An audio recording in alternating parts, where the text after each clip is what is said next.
오전에 시장을 알리는 글로벌 주식 라이브 월스트리트 모닝 브리핑 5월 3일 수요일 방송 시작하겠습니다. 여러분 안녕하세요. 여도은입니다. 자, 수요일인데 목요일 같은 수요일이죠. 그리고 뭔가 화요일 같은 수요일이기도 하고요.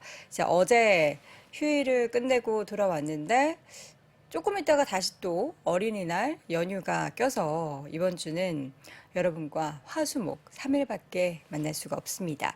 자, 뉴욕 증시는 이렇게 우리가 짧게밖에 좀 보지 못하는 이런 주간 속에서 아쉽게도 하락세가 조금 더 깊어지고 있는 상황들입니다. 물론 어제 국내 증시가 워낙에 잘 올랐기 때문에 밤사이에 뉴욕 증시의 이런 1% 넘는 하락은 조금 얄궂다라는 그런 생각이 듭니다. 오늘 뉴욕 증시가 좀 올라줬다면 어제 국내 증시 5월 첫 거래일 받고 또 어린이날까지 또 계속해서 좀 상승했으면 좋겠다라는 생각이 들었는데 과연 또 어떻게 반영이 될지 요즘에 또 디커플링 하는 그런 모습들도 나타나게 돼서 어떤 흐름이 나타나게 될지가 저는 가장 궁금합니다. 잠시 후에 방금 전 마감했었던 뉴욕 증시 어떠한 또 이슈들이 있었는지 확인을 해보도록 하겠고요. 오늘 심층 인터뷰는 항상 이제 이분과 저희가 목요일에 만나봤는데 오늘은 조금 더 일찍 모셔봤습니다. 심층 인터뷰 ISN 이지환 대표와 함께 현재 시장 이야기 과연 이분은 경기에 대해서 또 페드, FOMC 그 이후에 대해서 어떻게 생각하고 계신지 확인을 해보도록 하겠고요. 월가의 소식은 미국 주식이 미치다 이항영 전문위원과 함께 시장 이야기 나눠보겠습니다. 자, 뉴욕 증시 3대 지수는 모두 1%대 하락을 보였습니다. 일단 어제도 그 월요일 시장에서 뉴욕 증시 지역은행주가 좀 흔들렸다라는 부분들 전달해 드렸죠. 퍼스트 리퍼블릭 뱅크가 JP 모건 품으로 가게 됐지만 뭐 뉴욕, LA 등을 기반으로 한 지역 은행주들이 좀 하락하는 모습 보였는데요. 어제 밤사이에는 그 낙폭이 더 컸습니다. 근데 지역 은행주뿐만 아니라 좀 대형 은행주까지 함께 좀 하락을 했고 또 여러 가지 발표된 부분들이 경기가 좀 위축되는 것이 아니냐라는 시그널들이 나오면서 시장은 하락 압력을 받는 모습이었습니다. S&P 500 지수가 1%대 초반 하락을 했고요. 다우 지수도 1.08%, 나스닥 지수도 1.08% 하락하면서 12,080선. 12,000선이 약간 나스닥이 위태로운 그런 모습인데 최근에 보니까 나스닥에 투자하는, 나스닥 100에 투자하는 QQQ의 그 인베스코의 ETF죠. 자금이 좀 대거 몰리고 있다라는 소식도 봤는데요. 어쨌든 어제는 밤사이에 1%대 모두 하락세를 보였습니다. FOMC 얘기는 뭐 귀에 약간 인이 막히게 딱지가 생길 것 같은 그런 얘기를 많이 들으셨을 거예요. 25bp 인상은 이미 이제 기정사실화되어 있고 과연 이제 연준 의장인 파월 의장이 과연 어떤 이야기를 할 것인지 경기에 대한 이야기를 할 것인지 또 물가에 대한 이야기를 하면서 향후에 그 금리의 방향성, 그 동결 혹은 추가적인 인상에 대한 어떤 코멘트를 내놓을 것인지를 더 주목을 하고 있는 상황입니다. 뭐 이번에 금리 인상은 하더라도 추가적인 금리 인상보다는 오히려 하반기 금리 인하를 시장이 좀 기대를 하고 있는데요. 시장이 기대하는 시나리오대로 과연 보여주게 될지 아니면 여전히 인플레이션 같은 경우에는 연준이 기대하는 수준까지 미치지 못했기 때문에 그 부분을 들면서 추가적인 금리 인상에 대한 여지를 남겨두게 될지는 좀 더 지켜봐야겠습니다. 자, 지역은행주 또다시 흔들리고 있다라고 앞서서도 잠깐 언급을 드렸는데요.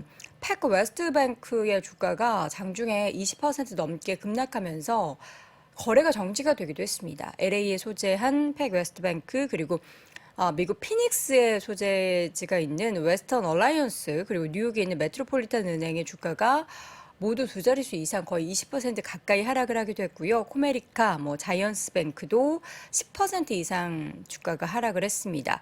지역은행주들 하락이 왜 나타났냐? 지역은행주뿐만 아니라 사실 대형은행주, 뱅크 오브 아메리카나 웨스파고도 모두 3% 넘게 하락했는데 가장 주요한 얘기로 나오는 건 추가적인 금리 인상이 계속해서 단행되면서 고객들이 예금을 이 국채나 MMF 같은 이제 머니마켓 펀드 같은 곳으로 다른 자산으로 이전될 가능성이 커지면서 여기에 대한 불안, 은행권의 불안이 계속 지속되고 있다라고 이야기를 합니다. 패거스트나 웨스턴 얼라이언스 은행 같은 경우에는 지난 3월 초 이후 낙폭이 상대적으로 좀 컸던 종목들로 3월에 파산했던 SVB처럼 기술 부문 스타트업을 주요 고객으로 두고 있기 때문에 상대적으로 밤 사이에 낙폭이 조금 더 컸습니다. 자, 그리고 발표됐었던 고용 관련한 데이터 하나 볼까요?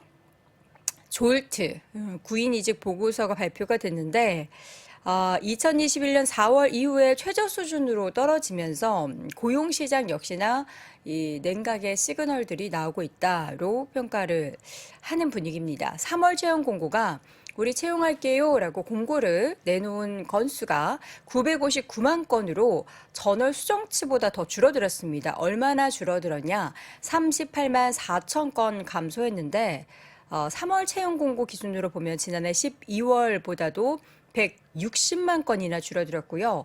2021년 4월 이후 최저 수준까지 떨어졌다라고 합니다.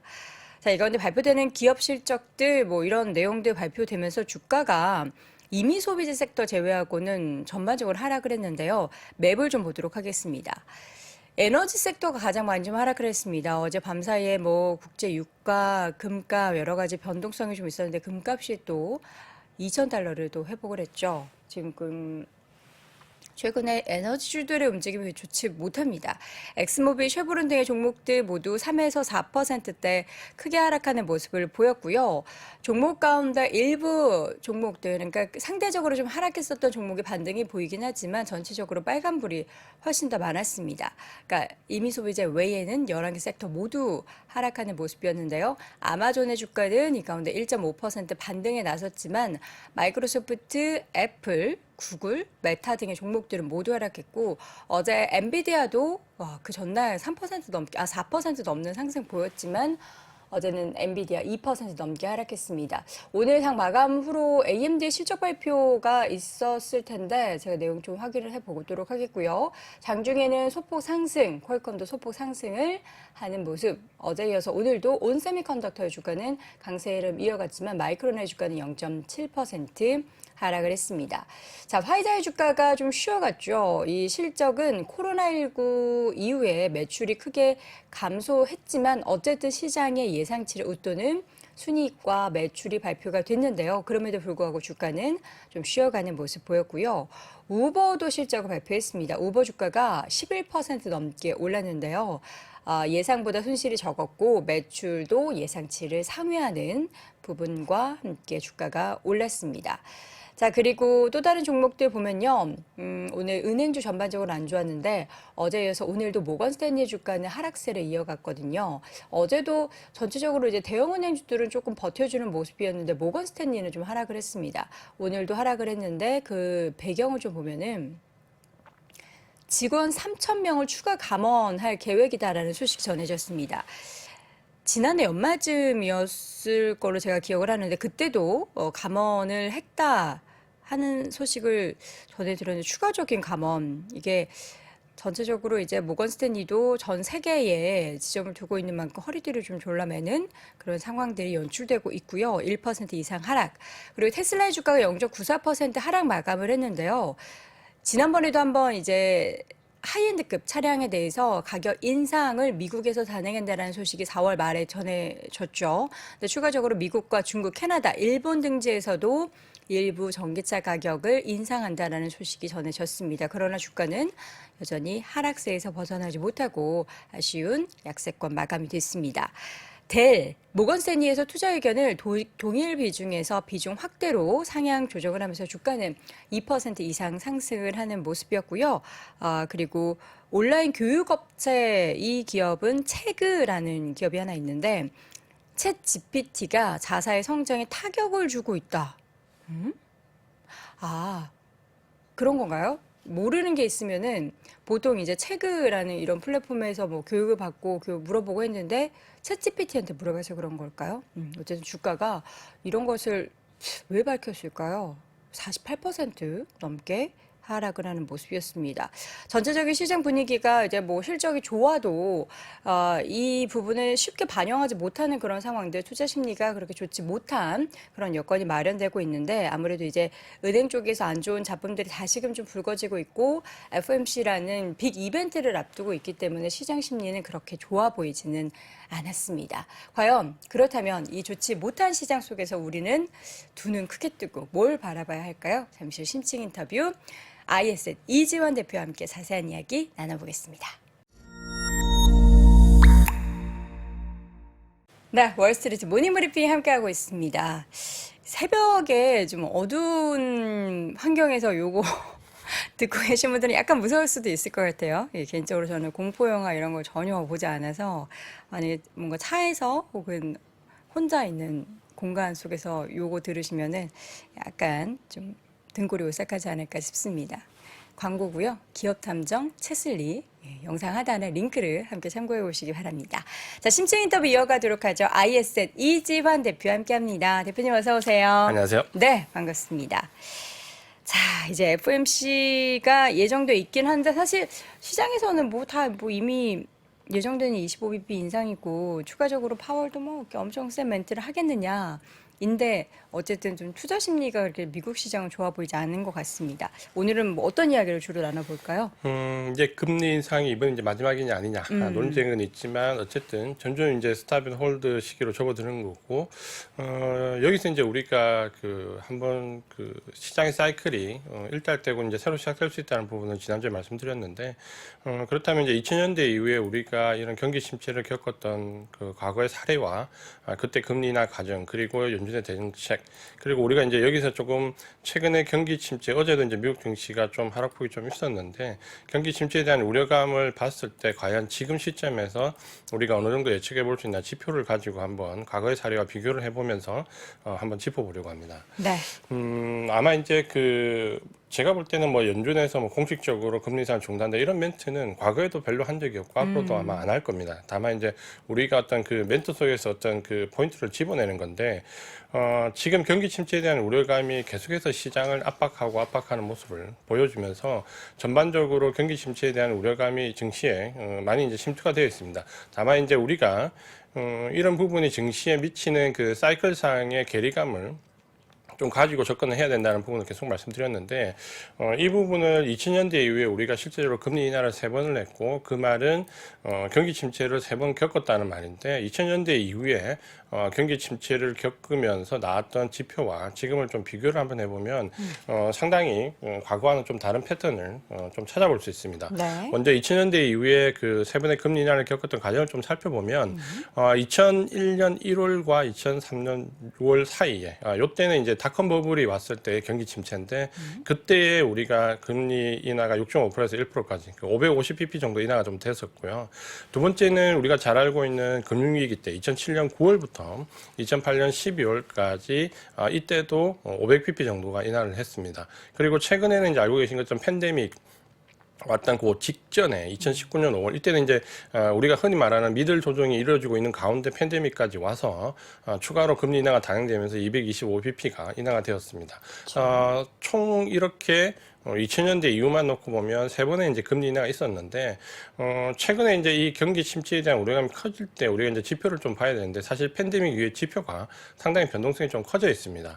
그래서 가장 신뢰하는 제가 나름대로, 물론 이제 그 경기 침체 위원회에서 경기 침체 판단 기준을 어떻게 하는지 8가지 이상의 항목과 세트되는 부분에 대해서는 지난번에 말씀드린 적이 있는데 요거를 좀 심플하게 보면 가장 크게 반응하는 게 결국은 고용지표와 유가입니다. 그러니까 이때 상황의 고용지표와 유가와 지금의 상황을 한번 비교해서 보겠습니다.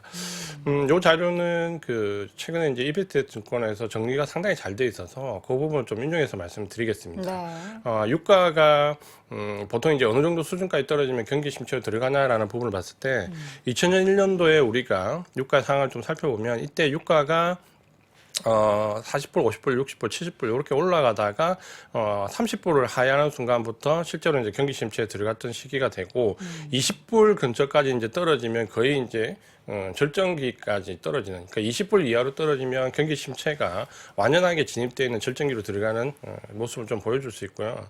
그 다음에 2007년도 금융위기 때도 보면 이때도 유가가 20불 아래로 떨어지면서 경기 침체가 시작되는데, 이때 이제 특이하게 중국이 올림픽을 하면서 원유 확보 경기가 나서면서 일시적으로 반등이 나왔지만 결국은 경기 침체 기간 동안 다시 20불 아래로 떨어지면서, 역시 이때도 30불부터 경고 신호가 들어오고 20불 아래로 떨어지면 경기 침체가 완연하게 들어가는 모습을 좀 보여줬습니다. 그리고 최근에는 그 팬데믹 기간에 좀 살펴보면 역시 뭐 이때는 우리가 좀 충격적이었는데, 유가가 그때는 이제 선물 가격이 마이너스로 떨어졌었죠. 그래서 그때는 이제 우리가 충격을 받으면서 선물 만기 때 오히려 마이너스가 급격히 이루어지는 모습, 이때도 잘 보시면은 실제로 그 하락하던 그 행보세를 보이던 유가가 20불 아래로 떨어지면서 급격하게 경기 침체로 진입하는 모습을 좀 보여줍니다. 그러니까 대부분 이제 우리가 유가로 판단할 때 30불 아래로 떨어지면 경기 침체가 어느 정도 시작이 되고 20불 아래로 떨어지면 경기 침체가 완연해지는 그런 모습을 지금까지는 좀 보여왔습니다. 최근에 이제 모습을 좀 살펴보면 유가가 우리가 팬데믹 때 떨어졌다가 이후에 이제 반등을 줬고, 이때 이제 100불이 넘어가는 120불, 130불까지도 갔었고, 선물 가격은 이때 이제 100불을 넘어가는 모습을 보였고, 지금 다시 이제 떨어지면서 최근에 이제 70불대 초반, 60불대 초반까지 또 갔다가 다시 80불대로 상승. 오늘 이제 공교롭게도 이제 방송을 하기 전날 오늘 이제 유가가 한 5% 정도 떨어졌습니다. 그러니까요. 최근에 이제 가장 큰 폭으로 그 떨어져서 우려감이 좀 있는데, 일단 요걸 보면 일단은 지금 유가가 70불대에 있는 상황에서 뭐 경기 침체로 들어가는 시그널이 30불대 아래로 가는 경우라는 괴리감이 상당히 많이 남아 있습니다. 그러니까 지금 먼저 경기 침체 완연하게 진입을 할 거다라는 두려움으로 주식에 대한 반응을 보일 시기는 아직 아니다라는 부분인데, 어제 이제 유가가 5% 정도 떨어졌던 거는 뭐 미국의 지역은행에 대한 반응도 좀 있었다라고 보여지지만, 사실 그 재료가 처음 나온 것도 아니고 재료에 대한 그 내부적인 또 그 과정을 보면 증시나 유가를 크게 압박할 만한 부분은 아니었는데 좀 특이한 부분이 있죠. 그래서 그 부분을 보면 저는 아마 이게 어느 정도 투기적 거래와도 좀 어제 그 관련이 좀 있다고 보여지고요. 우리가 지난번에 그 오페크 플러스에서 감산 결정을 하고 감산에 돌입하는 게 어제였거든요. 그러니까 감산에 돌입하는 시점에 오히려 유가가 하락하는 경우는 사실 이전에도 좀 종종 있었습니다. 그러니까 어떤 재료가 실질적으로 노출됐을 때 유가의 흐름이 반대로 가는 경우가 종종 있는데, 이런 경우는 그 원자재 투기적 거래와도 상당한 연관이 좀 있습니다. 그래서 어제 유가가 5% 떨어졌던 게 단순히 뭐 경기 침체가 하루 만에 뭐 확 불거져서 5%나 떨어지는 그런 경우는 아닐 것 같고요.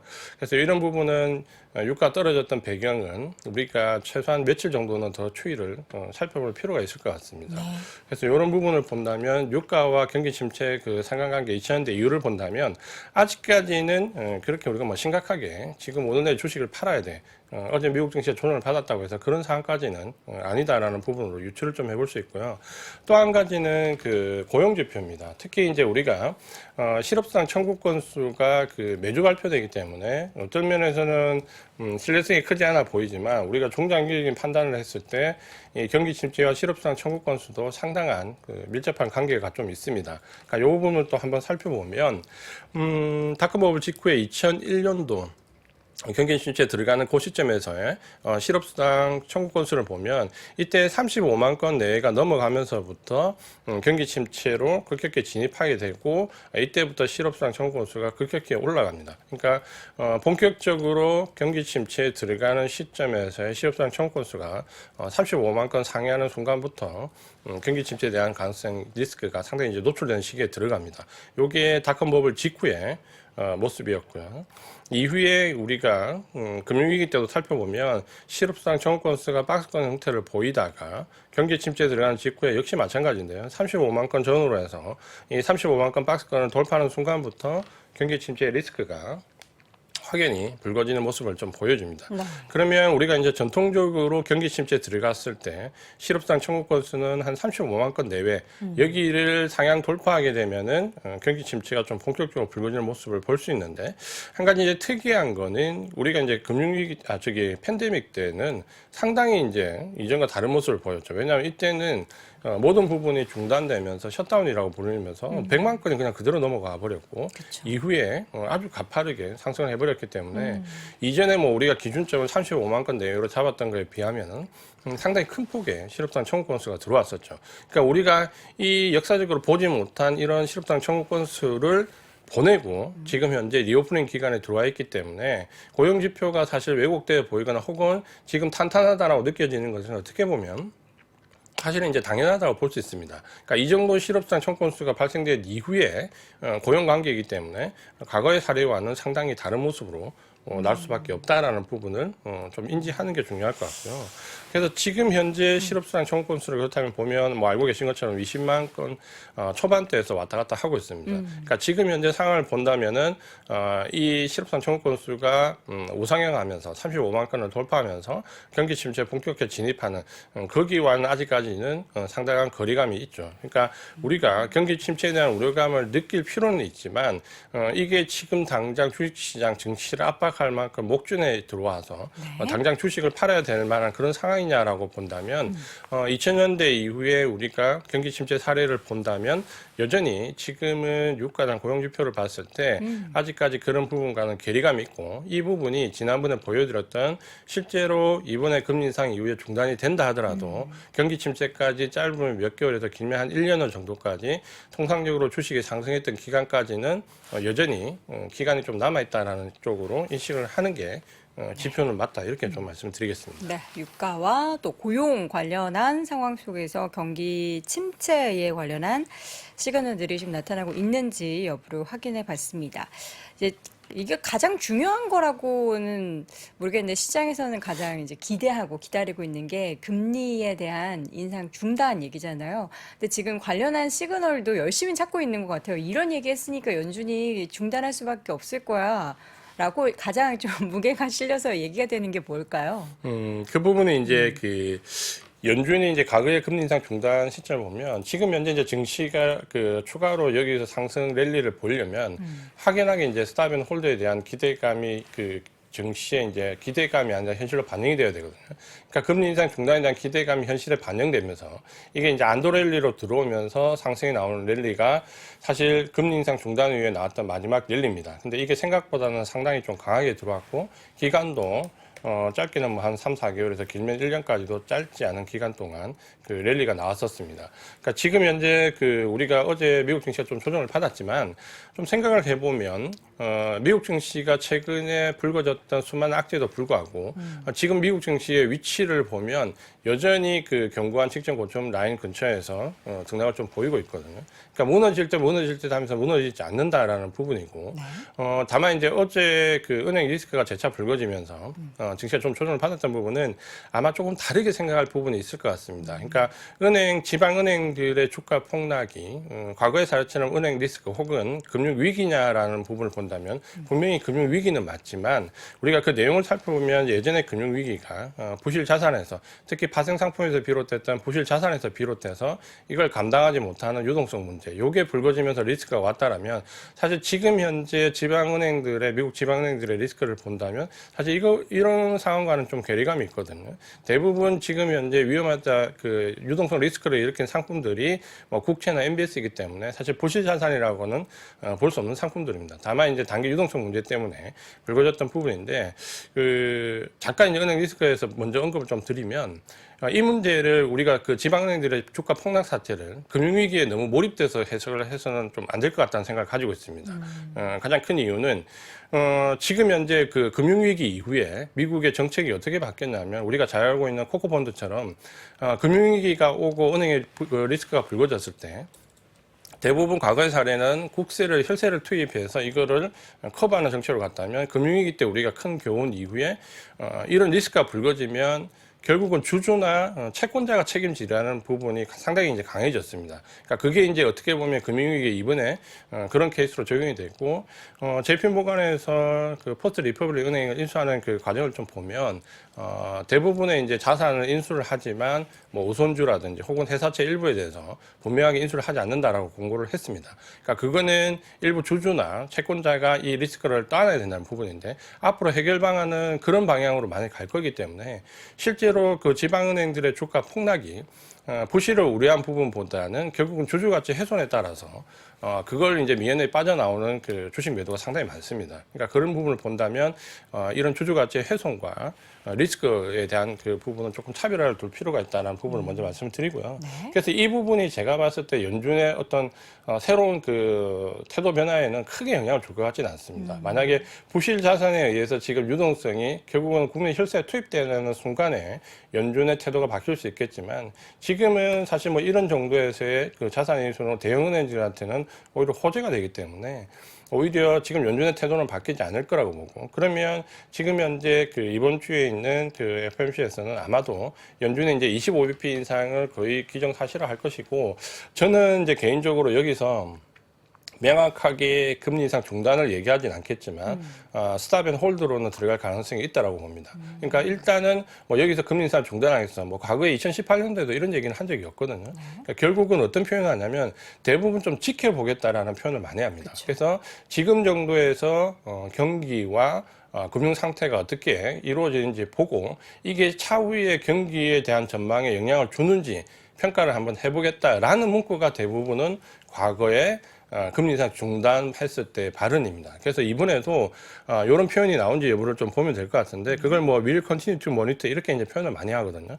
그래서 지켜보겠다라는 표현이 만약에 이번에 불거진다라면 이거를 아마 시장은 스탑 앤 홀드로 인식을 하게 될 것이고 이 부분이 아마 새로운 사이클로 들어가는 현실적으로 받아들이는 부분이 될 겁니다. 그래서 지난 2018년도 12월 달에 마지막 금리 인상을 했을 때 문구를 보면 마지막에 이제 이런 문구가 나오거든요. Will continue to monitor. 이렇게 이제 지켜보겠다는 것과 결국에는 경제와 금융 상황이 경기 전망에 어떤 그 영향을 미치는지 지켜보면서 대응을 하겠다. 결국은 이런 정도의 표현이 나오면은 스탑 앤 홀드로 들어가는구나라고 우리가 인식을 좀 하면 될 것 같습니다. 그래서 아마 이번에도 상황이 좋은 상황이 아니기 때문에 뭐 대놓고 금리를 일단 중단하고 지켜볼 이런 표현은 없겠지만 이런 정도의 표현이 들어오면 우리가 이제 스탑 앤 홀드로 시장은 받아들여서 새로운 사이클이 시작될 수 있다.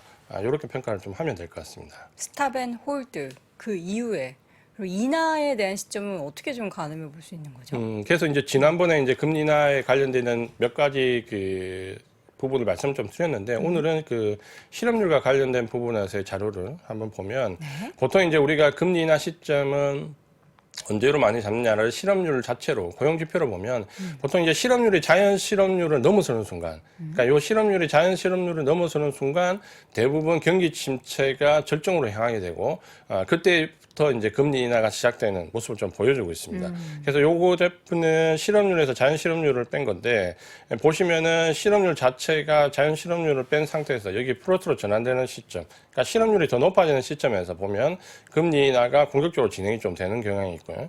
여기도 그 금리 중단 이후에 실업률이 자연 실업률을 넘어갈 때 본격적으로 금리 인하가 좀 단행이 됩니다. 그래서 지금도 이제 이 부분을 우리가 그 과거의 사례와 비교했을 때 실업률이 결국은 자연 실업률을 넘어서는 순간 금리 인하가 좀 단행될 거라 보는데 요게 과연 이제 증시에 어느 정도 좋냐라는 부분은 그러니까 그만큼 경기가 나빠져야 된다는 얘기거든요. 나빠져야 된다는 얘기고 통상적으로 우리가 2000년대 이후에 경기 침체로 들어갔을 때 실업률은 평균 한 6% 정도 됩니다. 그러니까 지금 3.5% 내외에서 움직이는 거 비교하면 아직까지는 괴리감이 상당히 남아있죠. 그러니까 이런 고용지표나 유가 자체를 보더라도 지금 당장 경기 침체가 막 물리듯이 밀려 들어와서 증시를 압박하고 증시가 폭락하는 그런 사태까지는 시간적으로 괴리감이 많이 남아있다는 부분은 다시 한 번 더 우리가 좀 상기할 필요가 있을 것 같습니다. 그래서 아마 지금 우리가 올 초부터 금리 인하, 금리 중단에 대한 기대감과 이후에 금리 인하에 대한 기대감이 막 상존하면서 증시를 들었다 올렸다 나타나는 변동성이 좀 나왔고 이게 기대감과 경기 침체에 대한 우려감이 계속 교차하면서 어느 쪽이 조금 세나 약하냐에 따라서 주식시장의 등락폭이 좀 나왔는데 지금은 이제 그런 우려감이나 기대감이 아니라 아마 이번 금리 인상 이후로는 새로운 사이클로 인식하는 게 좀 맞을 것 같고요. 그렇게 본다면 아마 어제처럼 미국 증시가 금리 인상을 앞두고 혹은 직후에 약간의 노이즈 현상으로 인해서 변동성이 좀 불규칙하게 나온다고 하더라도 만약에 금리 인상 중단이 어느 정도 현실화된다라면 그 이후부터는 증시는 오히려 안도랠리가 조금 나올 수 있습니다. 그러니까 우리가 조금 현실을 냉정하게 본다면 오히려 이런 그 금리 인상 전후에 혹은 이게 마지막이라는 생각이 든다면 이 전후에 나오는 노이즈 현상일 때 오히려 주식에 대해서는 관심을 조금 가질 필요가 있습니다. 그러니까 이런 부분들을 좀 인식할 필요가 있고 그렇다면 이제 금리 인하가 반드시 경기가 나빠져서 상당한 그 경기 침체에 들어가야지만 금리 인하가 되느냐라고 보면 사실 그렇지는 않습니다. 그 과거의 사례를 보면 올해 그 금리 인하를 하반기에 기대하는 심리 중에 하나도 제가 볼 때는 아마 예전에 그린스펀이 했던 선제적 금리 인하에 대한 그 기대감이 좀 반영이 되고 있습니다. 그러니까 그린스펀 같은 경우는 그 닷컴 버블이 이루어졌을 때도 CPI가 4를 하야하는 순간부터 바로 공격적으로 금리 인하를 해서 그 닷컴 버블을 잠재웠던 예가 있는데요. 그거보다 조금 더 전에 보면 실제로 선제적으로 금리 인하를 단행했던 때가 또 그린스펀 때도 있었습니다. 네. 그래서 우리가 경기 침체가 나빠지기 전에 경기 침체가 나빠진 정도를 완화하기 위해서 선제적으로 이제 금리를 인하하는 것을 그 보험적 인하를 해서 인슈어런스 컷이라고 하는데 이 인슈어런스 컷을 그린스펀이 3차례를 단행한 적이 있습니다. 그게 95년도 7월 달과 12월 달 그리고 96년 1월 달에 그 3차례에 걸쳐서 이런 선제적 금리 인하를 했던 시기가 있습니다. 그러니까 요 심리와 닷컴 버블에서의 그린스펀의 그 금리 인하에 대한 기대감이 지금 비슷한 상황인 팬데믹 이후에 위기 상황 이후에 적용을 시켜보면 우리가 이거를 이제 대충 그림을 그려보면 연말 정도의 이런 그림이 과거의 사례와 비교한다면 나올 수 있는 상황이다라는 부분이 사실 어떻게 보면 우리 올 하반기에 금리 인하에 대한 기대감이 높았던 이유 중에 하나이기도 하거든요. 그러니까 이 부분은 제가 봤을 때 전제 조건이 있습니다. 그러니까 선제적 금리 인하를 단행하는 시점이 CPI가 제가 봤을 때는 3 중반대 이하 혹은 선행 그 물가 지표가 2%대에 진입하는 순간 그러니까 요 정도 됐을 때도 그린스펀이 금리 인하를 단행했었거든요. 그러니까 요런 지표에 관련돼 있는 부분들이 조건이 만족시켜지느냐 여부를 좀 보면서 하반기에 판단을 하면 될 것 같고요.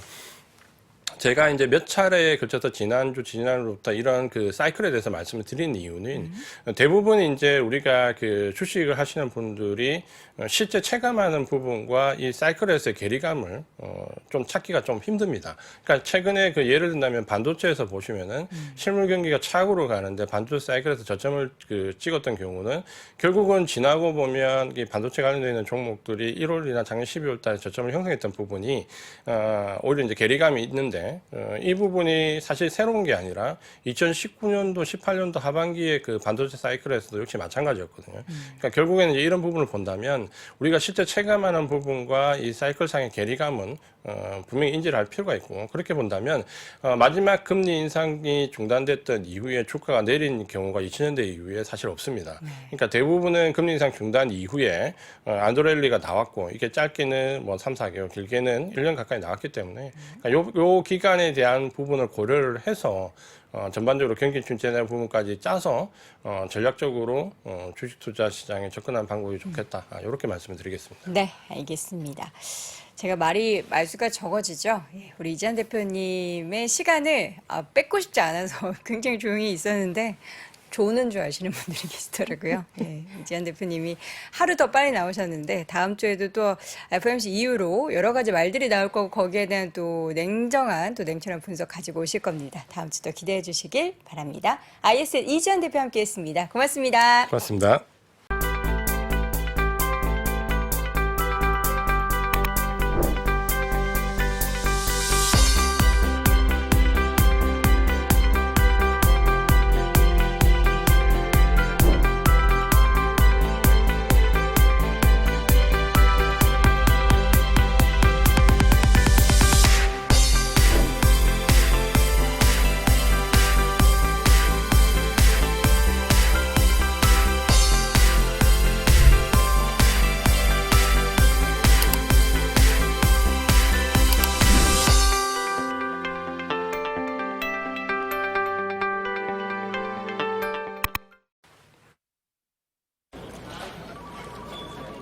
바쁘게 지나가는 여의도의 하루, 지친 마음을 쉬게 해주는 그윽한 향이 있습니다. 갓 우려낸 차의 풍부한 향으로 되찾는 한 잔의 여유. 건강한 블렌딩 티 전문 브랜드 룩 아워 티는 오늘도 3프로TV와 함께합니다. 네이버에서 룩 아워 티를 검색하세요. 배송 메모란에 3프로TV를 입력하시면 T베이스 3종 세트를 증정해 드립니다.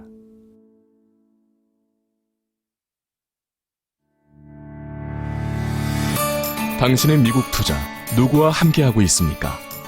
미국 대표 지수 S&P 500, 나스닥은 물론 반도체, 에너지, 헬스케어 등 다양한 테마와 섹터 투자까지 미국 시장의 반등을 기대한다면 이제 코덱스 ETF와 함께 우량 배당 성장주에 투자하는 월배당 상품부터 안정적인 채권 상품까지 계산이 서는 미국 투자도 이제 코덱스 ETF와 함께 주식처럼 하는 쉽고 빠른 미국 투자 코덱스로 시작하세요. 세상의 모든 투자 코덱스. 삼성자산운용. 자산가격 변동에 따른 원금 손실 시 투자자 귀속, 투자설명서 필독. 코덱스가 한미동맹 70주년을 축하합니다. 월스트리트 모닝 브리핑 한국투자신탁운용과 함께합니다. 네, 월스트리트 모닝브리핑 함께하고 있는 시각 7시 6분 지나고 있습니다. 이번에는 미국 주식에 미치다 이항영 전문위원 함께합니다. 위원님 어서 오세요. 네, 안녕하세요. 네, 반갑습니다. 제가 왜 핸드폰을 들고 있나고 하셨죠? 네. PC가 안 돼요. 아, 왜요? 저 오늘 한 10번 껐다 키는데 아무래도 PC 수요가 요즘 많이 줄고 있다고 하잖아요. 새로 바꾸셔야 될 것 그래서 같습니다. 바꿀 때가 된 거 2년밖에 안 됐는데. 그러면 수리하셔야 될 것 같습니다. 그러니까요. 그래서 저는 핸드폰으로 자료를 보도록 하겠습니다. 네. 오늘 실적 발표 많아가지고 또 위원님께서 업데이트 하시느라 정신 없으셨겠어요. 실적 발표 전에 오늘 주간 재미없죠. 말씀 공지사항이 하나 있어요. 뭐 어떤 거요? 어제 잠시 전에 우리 그 광고 영상 나갔잖아요. 네. 저희도 그 영상으로 바꿔야 되겠습니다. 멘트 마지막에 딱 꽂혔습니다. 한미동맹 70주년 그리고 미국 주식이 답이다 2023 출간 1주년 네. 기념해서 드디어 이제 장소 및 날짜가 확정됐습니다. 아 그래요? 네, 그거 화면 근데 보여드리겠는데. 뭐 앞에 수식어가 많이 붙었네요. 앞서 코덱스 200도 마지막에 한미동맹 70주년을 축하합니다 그러잖아요. 네. 저희도 한미동맹 70주년을 맞이해서 미국 주식이 답이다 2023년 하도록 하겠습니다. 네. 화면 보여주시면 보여주시죠. 5월 20일 토요일로 확정됐고요. 10시입니다. 미국 주식입니다. 북콘서트인데 장소는 여의도에 혹시 그 인도네시아 대사관 아세요? 인도네시아 대사관 옆에 모르시는 몰라요. 거예요. 안 시니어 가봤어요. 50 센터라고 있어요. 거기 4층에서 할 텐데 그 가격은 그 10,000원이다 10,000원. 근데 장소가 없어요. 근데 10,000원을 받는 이유가 어저께 부사장 공개를 했습니다. 커피를 저희가 올 거고 근데 커피를 그 주위에 살라 했더니 할 수 없이 별이 가장 가까운 데 있더라고요. 스타벅스요? 스타벅스라고 얘기는 안 했는데 갖다 주면 술 취지. 스타벅스 오늘 실적 나왔는데 또 네, 그리고 그래서 제가 보답을 해야죠. 네. 조금 모자랐으니까. 그리고 그 부사장님 떡을 좋아하잖아요. 그래서 주림부리를 주림부리라나? 주전부리. 주전부리를 말해요. 주림부리. 주전부리? 전 뭐 주전부리. 그런 말을 잘 안 써갖고 네. 하여튼 그거를 해갖고 하여튼 간식, 네, 간식감 많아. 근데 60분밖에 안 되는데 빨리 서두르셔야 될 것 같습니다. 60명을 굉장히 프라이빗하게 이렇게 함께 하면서 이야기를 나누는 시간이에요. 그냥 이거 뭐 큰 세미나가 아니라 그냥 그 담소의 자리죠. 축하의 자리. 팬미팅. 팬미팅을 얻은 한미동맹 70주년 기념이죠. 자꾸 아까 개그시죠, 개그. 네. 아까 그거 못 들으셨어요? 들었어요. 네, 미국 주식입니다 카페, 미국 주식입니다 유튜브에 저희 올라와 있으니까 네. 그래서 참고하시면 될 것 같습니다. 네. 그건 그렇고요. 시장 보죠. 네, 본론 들어가겠습니다. 다우, S&P, 나스닥이 모두 떨어졌고요. 다들 그냥 거의 똑같은 수준으로 떨어졌습니다. 네. 1%씩 떨어졌고요. 지역은행에 대한 우려감이 좀 커진 것이 하나 있었고요. 그리고 FOMC가 이제 결론이 하루 앞에 나오니까 뭐라고 말할까에 대한 걱정 그것이 있었고요. 그리고 또 하나는 미국 3대 지수가 좀 하락한 거. 오늘 그 정도가 오늘 핵심 포인트가 되겠고요. 일단 내일 새벽에 발표될 텐데요. 어떤 결과가 나올 텐데 그거에 따라서 주가 또 움직임이 있을 것 같고 또 하나 이제 굳이 얘기한다면 오늘 유가가 좀 많이 떨어진 거. 유가 떨어질 그쵸. 때마다 항상 나는 건 리세션 우려. 항상 5%. 예, 유가 떨어지는 거면서 금년 3월이고 최저가까지 떨어졌거든요. 하여튼 그 유가가 떨어질 때는 항상 나오는 거가 그 리세션의 우려라고 보셔야 되겠고요. 내일 또라고 뭐라 나올지 모르겠지만 그런 걱정거리가 있었고요. 네. 또 유가가 이렇게 상대적으로 좀 내리면 반대적인 것들이 또 올라가는 것이 달러 이런 것들을 움직이면서 또 오늘 또 2,000달러 다시 또 회복해서요. 뭐 조금이지만 또 회복하면서 좀 금이 좀 올라간 것이 끝났고요. 섹터를 보면 유가가 많이 떨어져서 그런가요? 에너지가 좀 많이 떨어졌고요. 금융주가 2.3%가 떨어졌습니다. 어저께 혹시 미장원 보신 분 보셨겠지만 은행은 두 개가 있다는 거죠. JP모건과 나머지 그 카툰 어저께 JP모건 외 은행들. JP모건의 그림은 어저께 혹시 보시면 못 보시면 어저께 다시 들어가서 보시면 재미난 그림입니다. 저는 그 그림 보고 딱 느낀 게 혹시 그런 거 안 좋아하실 분 많으시겠지만 그런 만화 영화 안 좋아하시는 분 계시면 카툰 같은 거요? 만화 영화인데 그 거인 하면 생각나는 게 진격의 거인이라고 있거든요. 그 끔찍해서 안 보시는 분 많은데 저도 그런 제목만 들어갔어요. 예, 다 봤는데 아마 여덟 앵커는 그런 거 안 좋아하실 것 같습니다. 그 취향이야. 근데 하여튼 그런 거인의 모습이 JP모건이고 나머지는 저 밑에 있는 아래 것들. JP모건이 뭐 그 전체 은행 중에 파이가 몇 %고 뭐 이런 거 그 혹시 아세요? 예금 잔고는 모르겠는데 예금은 규모가 가장 크고요. 대출도 당연히 제일 크고 그쵸. 뭐 보여드렸잖아요. 이번에 사태가 터졌을 때 너희들 새로 계좌를 만든 사람들 어디로 갔냐 했더니 53%가 JP모건으로 갔잖아요. 제일 안전하니까. 네. 그리고 JP모건의 역사는 이 F용지 한 장을 잘 안 들어갑니다. 여기 엄청 그쵸, 길어요. 역사가 엄청 길고 예, 다양한 게 예, 그래서 있으니까. 1800 몇 년부터 해서 계속해서 늘어나고 이제 뭐 그런 은행이죠. 여하튼 뭐 대단한 은행인데 여하튼 오늘은 은행 그것도 오늘 소폭 떨어졌지만 전반적으로 다 떨어지고 이미 소비재 정도만 보합 정도로 마감되면서 10개 석터가 뭐 좀 내려가는 모습이었고요. 오늘 실적은 이제 장 전에 거부터 하나 보여드리면 오늘 실적 발표한 기업들은 웬만한 기업들이 다 비트했던 건 맞아요. 비트했던 그래요. 했는데 주가 주가에 왜요? 대한 평가는 약간 달랐다라고 보셔야 되고 이건 작년인데 우리가 주목할 만한 것은 메리어서 어저께 보면 라스베가스 샌즈도 좋게 나왔잖아요. 메리어 좋게 나왔고요. 파이저도 좋게 나왔고 우버가 이제 상당히 좋게 나오면서 우버가 주가가 오늘 많이 올라간 겁니다. 그래서 나왔는데 오늘 스타벅스부터 함께 보겠습니다. 스타벅스는 지금 실적 어닝콜이 막 하고 있거든요. 네. 하면서 오늘 주가 좀 더 떨어지고 있는데 3-4% 떨어지고 있습니다. 나름 깜짝 실적이 나왔고 미국 동일점포 12% 나왔고 미국 제외는 7%인데 중국이 아직까지는 저조하다는 얘기를 하는 것 같습니다 오늘요. 그래서 조금 더 자세한 얘기는 지금 진행되는 상황이 아직 속보로 안 떨고 있기 때문에 네. 못 해드리지만 아마 판단은 그런 중국에 대한 것들이 아직까지 부진하다는 얘기를 한 것 같아요. 그래서 그런 것들에 대한 얘기. 그리고 실적 자체는 오늘 굉장히 좋았다. 다만 주가는 어닝콜이 나면서 주가도 더 떨어지고 있다. 웹더마켓에서 주가가 6% 가까이 하락하고 있어요. 예, 아마 그건 어닝콜 나온 효과로 보면 떨어지는 것 같아요. AMD도 오늘 시간에서 하락을 하고 있는데요. 보시면 전체적으로 보면 역시 비트했어요. 보시면 레비뉴도 매출도 비트하고 다만 이제 마진이 약간 줄어든 거 있겠죠. 그리고 그걸 주당이 되겠지만 AMD는 이제 또 한 번 얘기한 거가 가이던스에 대한 가이던스를 약간 경고를 했어요. 역시 이거는 아까 시작할 때 여덟앵커에 계셨던 PC 수요에 대한 것들 얘기. 제가 바꾸면 조금 올라가나요? 아, 근데 꼭 확인하셔야죠. 라이젠이 들어가 있는지 그쵸. 확인하셔야 될 것 같습니다. 근데 또 하나 이제는 오늘 세 번째가 딱 세 개가 시간에서 한 거가 말씀 첫 번째는 스타벅스, 그다음에 AMD, 그다음에 포드거든요. 포드도 괜찮았죠? 포드도 괜찮아요. 포드도 괜찮았는데 생각보다는 좋게 나왔는데 포드는 아시는 분 계시겠지만 포드는 사업 분야별로 발표를 합니다. 실적을. 그게 아주 흥미로운 거예요. 그래서 전기차 따로 하고 이거 따로 하는데 요 보여주든 요 화면 보여주시면 오늘 시간에서 2% 정도 떨어지고 있는데요. 포드는요. 지금 요번에 전기차에 갔고요. 전기차에 갔고 대당 얼마나 손해보고 있냐면 58,333달러. 대당 한 대 팔 때마다. 그럼 안 파는 게 오히려 이득인 거네요? 아, 그렇죠. 당연히 그렇잖아요. 제가 말씀드렸다시피 지금 메이커들은 전부 다 뭐로 돈을 버느냐. 기존 자동차를 만들어갖고 벌어갖고 전기차에 갖다 쏟아 붓고 있다는 거잖아요. 그래서 포드는 이거 제가 오늘 발표한 겁니다. 오늘 발표한 거가 포드는 전기차 분야 그냥 전부 다 자동차는 망할 건 있을 수가 없는 거죠. EV 전기차를 한 대 팔 때마다 58,333달러를 손해 보고 있다라고 오늘 발표했어요. 오늘 발표를 했고요. 오늘 또 포드가 그 포드에 보면 포드 머스탱 마흐 2란 그 전기차가 있어요. 그게 보면 뭐 약간 뭐 흥미로운 거죠. 5만 달러 뭐 수준 넘었던 건데 이것도 테슬라에 따라서 가격 계속 내리고 있습니다. 올해 2월 달에도 우리나라에서도 많이 내렸는데 오늘 또 발표가 곧할 것 같은데요. 오늘 4,000달러 또 내렸습니다. 그건 왜냐하면 결국은 딴 데를 맞추기 위해서는 테슬라가 계속 내리니까 이들은 울며 겨자 먹기로 내릴 수밖에 없는. 그렇기 때문에 지금 기존 자동차 메이커가 상당히 지금 쉽지 않다. 지금 전기차 게임에서 이런 걸 다 보고 하는 것 아니겠냐고. 바로 이 자동차입니다. 이 자동차. 보신 분 많으실 것 같습니다. 강남대 매장에 들어와 있다는 건데 저는 실물을 좀 관심이 없어서 그런지 본 적은 없어요. 저도 몰라서. 약간 테슬라랑 비슷하게 생긴 그 모델 Y랑 거기도 거의 하고. 비슷하게 생긴 거죠. 고급이죠, 고급이요. 그래서 보여드렸고요. 그렇지만 오늘도 보시면 말씀드렸다시피 시간의 실적은 다 좋게 났어요. 그렇지만 AMD, 포드, 스타벅스 모두 주가는 다 떨어지고 있다. 시간에서 좀 떨어지고 있다라고 보셔야 될 것 같습니다. 네.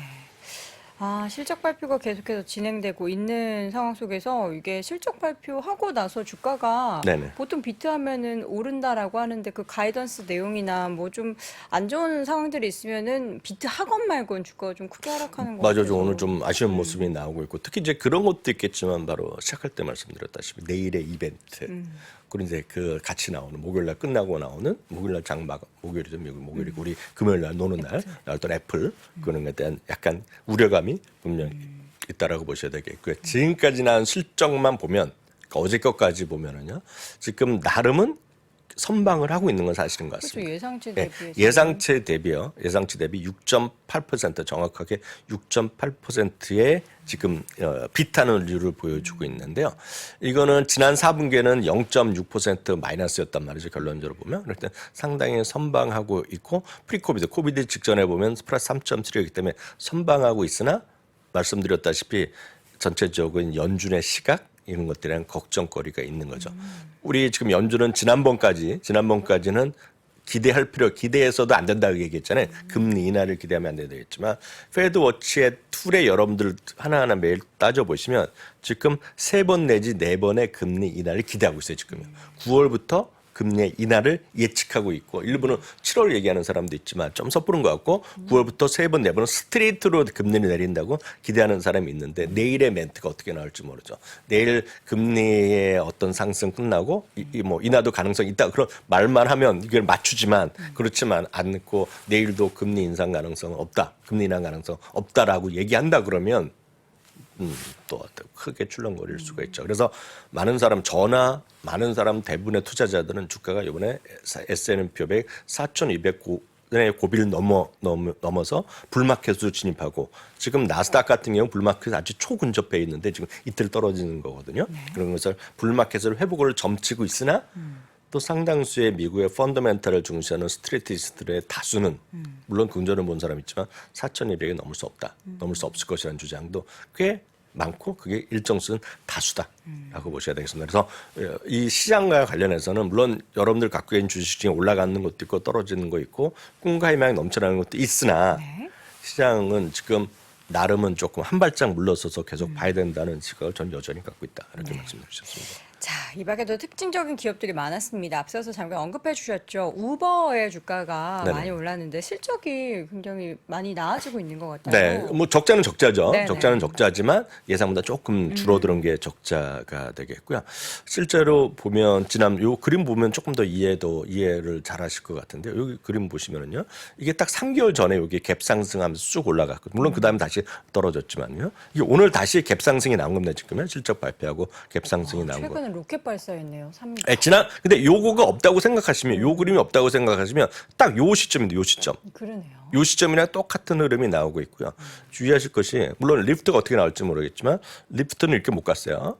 리프트는 못 가는데 이번에도 오늘도 리프트는 제대로 못 가고 있거든요. 그래서 이거는 1등 기업에 대한 차이 그리고 우버는 우버 플러스 자동차뿐만 아니라 우버 화물 그러니까 우리를 보면 화물 탁송하는 거 있지 않습니까? 거기다가 우버 이츠 있죠. 먹거리 배달의 민족 그런 걸 같이 하고 있기 때문에 훨씬 더 다양한 사업군을 갖고 있다는 게 우버라고 보셔야 되겠고요. 뭐 보여드렸듯이 우버가 하는 이 모든 것들입니다. 지금요. 그러니까 수많은 것들을 하고 있는 거죠. 우버가 하는 일입니다. 하는 일. 그러니까 우리는 리프트는 리프트, 자동차 리프트만 하고 있는데 우버는 수많은 것들을 하고 있다는 좀 다양성이 있는 1위 회사다라고 보셔야 되겠습니다. 그러니까 나라별로 하는 것도 있고 안 하는 것도 있겠죠. 그렇지만 이거는 워낙 다양하게 있다라고 보셔야 되겠고요. 이거 실적으로 구체적으로 보면 주당 손실은 이제 8센트가 나왔고요. 매출은 88억 달러로 하면서 전년 동기 대비 29%가 늘어났습니다. 매출이요. 네, 그리고 총 매출량은 그런 것은 없이 부킹해서 다 했다는 겁니다. 이 여기서 순 매출량은 자기 몫이라는 거고 총 매출량은 다 팔린 겁니다. 그거 아시죠? 어떤 개념인지. 그러니까 여러분들이 아마존이나 여도앵커가 사업해서 받을 때 그 매출은 총 매출이고 그들이 나눠 가질 때의 여도앵커의 몫은 여도앵커의 비즈니스의 매출이고 소파이가 갖고 가는 매출은 자기네 매출이잖아요. 그렇게 나누는 건데요. 개념은요. 주당 손실이 작년에 마이너스 3.3이었는데 이번에 8%로 많이 줄어들었다는 얘기고요. 이 중에서 자동차 굳이 따지면 자동차 공유주, 자동차 타고 다니는 거 40% 그리고 배달 우버 있죠. 배달의 민족 같은 거가 8% 늘어났다는 거죠. 그래서 이게 좀 차이가 있겠고요. 또 하는 거가 그 여기 수치를 따로 안 적었는데 개인들의 보면 우리 우리 페이스북 이런 거 볼 때 보면 월간 활성화된 사용자 수 얘기하잖아요. 지금 우버의 지난 1분기에 활성화된 월간 사용자 수가 1억 3천만 명이었습니다. 1억 3천만 명인데 플러스 13% 전년 동기 대비 13%가 늘어났고요. 그 금액이랑 상관없이 횟수 있죠. 횟수. 네. 몇 번을 탔냐는 것은 24%가 늘어났습니다. 그러니까 그래서 우버가 지금 오늘 올랐다라고 보셔야 되겠습니다. 그래서 리프트는 또 이 정도 쫓아갈지 아니면 더 쫓아갈지 모르겠지만 일단은 여기 이 분야에서 1등 회사는 우버다. 그래서 만약 관심이 있으시면 우버라는 게 맞다. 다만 우버도 지금 보면 이 가격 대비 주가 이익 대비는 주가는 상당히 뭐 싸다라고 할 수는 없다는 것도 염두에 두시면 좋겠습니다. 그리고 참고로 우버를 좋아하시는 분 이것도 한번 보시면서 얼마만큼 전분기 대비 전년 동기 대비 3년 동안 얼마나 증가했는지라는 것도 참고해서 보시면 되겠습니다. 보신 방법은 부킹은 아까 말씀드린 총 매출이라고 보시면 돼요. 3년 동안 연평균 25.7%가 늘어났고 20년 1분기, 2분기 같은 4분기 이렇게 보시면 되겠습니다. 그래서 보시는 방법까지 알려드렸습니다. 네. 자, 이제 이것도 보여주시죠. 네, 우버도 여러분 참고하시라고 네. 우버도 마찬가지 같은 거를 분리해 갖고 총 매출, 총 이익, 영업이익, 순위까지 어떻게 구분이 되느냐에 대해서 참고적으로 이런 거 좋아하시는 분 계시기 때문에 확인해 드렸습니다. 저희가 이런 자료는 다 끝나고 나서 미국 주식에 미치다 카페에 다 올려두니까요. 여러분들 이거 나 못 봤는데 하시는 분들은 그 자료 함께 참고해 보시면 좋을 것 같고요. 네네. 금융시장의 움직임들 뭐 금리나 특히나 이제 유가 가격이 엄청 또 달라졌죠. 네, 맞습니다. 금리는 이제 4일 만에 좀 급락하는 모습인데 이거는 오늘은 오늘이고 내일 어떻게 다 바뀔지 모르죠. 그래서 오늘까지 뭐 큰 의미를 두실 필요는 없겠고요. 내일 오른 금리가 어떻게 방향성이 나오는지 시작하기 전후에 어떻게 바뀔지 이것도 한번 보시면 좋을 것 같아요. 달러는 소폭 하락했지만 이거보다는 많은 분들이 걱정하는 것이 정확히 보면 달러 원을 걱정하시잖아요. 달러 원이 아마 어저께가 연중 최고로 끝나지 않았습니까? 네. 그래서 좀 심한 것 같습니다. 아무리 봤더라도. 그래서 그 걱정이 되죠. 그건 뭐 각자 판단하셔야 될 것 같습니다. 네. 그거에 대한 이유라든가 배경 그리고 전망 이런 것들은 섣불리 하기는 쉽지 않아 보입니다. 유가는 3월에 최저까지 떨어진 거 모두에 말씀드렸다시피 리세션에 대한 우려감이 있다고 보셔야 되겠고요. 금값은 다시 2,000달러. 그래서 말씀드렸다시피 금을 갖고 어떤 형태로든 금을 갖고 계신 분 대한민국의 자산을 통해서 분산 투자하신 분은 지금 주가랑 상관없이 상당히 일정 수준 해지는 되고 있는 거다라고 보셔야 될 것 같습니다. 네. 그래서 다만 주가가 막 올라가고 그러면 다시 떨어질 거거든요. 그래서 그런 것들 항상 두 개 다 주가도 올라가고 금도 올라가고 채권도 올라가고 이런 거는 또 거의 없다. 그래서 항상 시소로 하는 건데 좀 분산 투자해서 반대 방향으로 가는 것도 좀 이해하시면 좋을 것 같습니다. 기타 특징주 몇 개 보면서 오늘 마무리하겠는데요. 네. 어저께 안 믿으신 분이 계시더라고요. 요 땅콩 아이스크림 위에 땅콩맛에 하여튼 제가 댓글을 나중에 보니까 언제 텔레비 뭐 그런 데를 하더라고요. 제가 잘 기억을 해냈어요. 어디서 봤나 했더니 저녁 먹어서 봤거든요. 네, 6시내 고양이인가요? 아니죠. 생생정보. 생생정보도. 생생정보도 5월 월요일 그 자면 월요일 날. 와, 이걸 또 들어가서 캡처하셨어요. 아니 어떤 분이 거기 그 댓글에 쓰셨더라고요. 아니 그 시청자 네, 채팅창에 네. 좀 말도 안 돼 뭐 그렇게 아니거나 못 믿는 뭐 그런 식으로 쓰셨어요. 욕한 게 아니라. 그래서 찾아봤죠. 그래서 어저께 말씀드렸잖아요. 프랑스 여행객 써 있죠. 제가 눈은 엄청 잘 못 보지만 눈썰미가 있다고 맨날 그러거든요. 저한테. 이게 써 있죠. BTS가 맛본 아이스크림 먹을 수 있어서 행복하네요. 이분이 진짜 간 겁니다. 딱 요거인데요. 자세히 보면 제가 요걸 본 건데 캐치한 건데 여기. 네네. 오레오라고 써 있죠. 오레오. 그 옆엔 버터링인가요? 좀 뭘까요? 요건 제가 브랜드가 안 모르겠네요. 써 있기 때문에 오레오 모르겠어요. 아이스크림이 붙어 있다. 이게 진짜라. 네, 말씀드리겠고요. 이렇게 아니, 저는 진심으로 보여드리는 네. 거예요. 아이고, 자료를- 맥도날드 0.1%.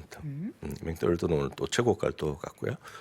허쉬는 오늘 최고가에 약간 밀리는 모습 0.7% 밀리는 모습 보여줬습니다. 펩시는 오늘 또 최고가 또 갔네요. 예, 그리고 염브랜즈도 올라갔고요. 염브랜즈 차이나고 또 있는 거 아시죠? 차이나에 있는 것들만 모아서 별도로 상장된 거가 연브랜드 차이나라고 있습니다.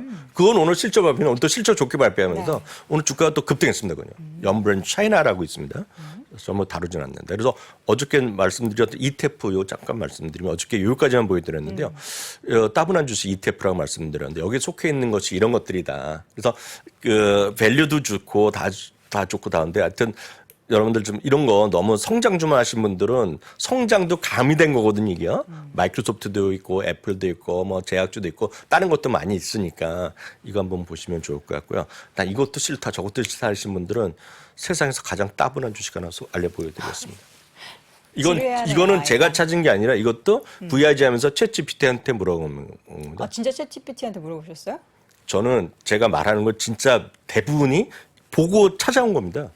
챗GPT한테요? 챗GPT한테 물어봐서 지금 VIG를 찾아왔고, 구글도 아니고 챗GPT. 예, 그래서 딱 좋은 부분을 물어봤더니 따보를 하는 거라서 제가 막 하는 겁니다. 그래서 네. 가장 따블한 게 뭐냐.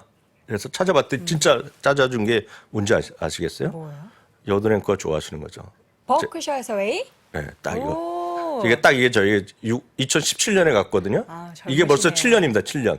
너무 젊으셨네요. 예, 부사장님은 젊죠. 에어죠, 두 분 부사. 다, 두 분 다 애기 저도 얘기하네요. 늙었는데 이게 복수했어요, 비죠. 바로 넘겨버리시네요. 복수했어요. 이게 비주식인데요. 이건 네. 주봉으로 보여드리는 거 얼마나 따분합니까 주식이요.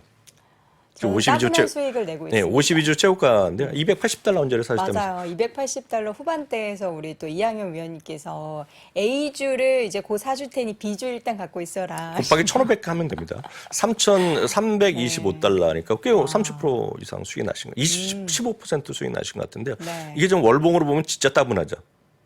근데 따분하다라고 표현하기도, 그러니까 따분하다고 표현할 수 있지, 반대로 그 표현은 안정적이다라고 표현할 수도 있잖아요. 저는 그래서 그 워렌 버핏을 진짜 좋아하고 존경하시는 분이라면 한 주부터 사시는 게 낫다.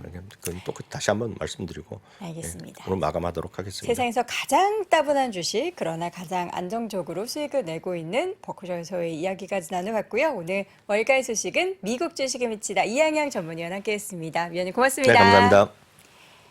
네, 월스트리트 모닝 브리핑 함께 했습니다. 자, 오늘은 목요일이 아니죠. 수요일입니다. 목요일 같은 수요일. 헷갈리는데 여러분들과 함께 할 수 있는 단 이틀간의 시간밖에 안 남아서 내일도 어김없이 저는 6시 30분 전에 미리 와 있을 테니까요.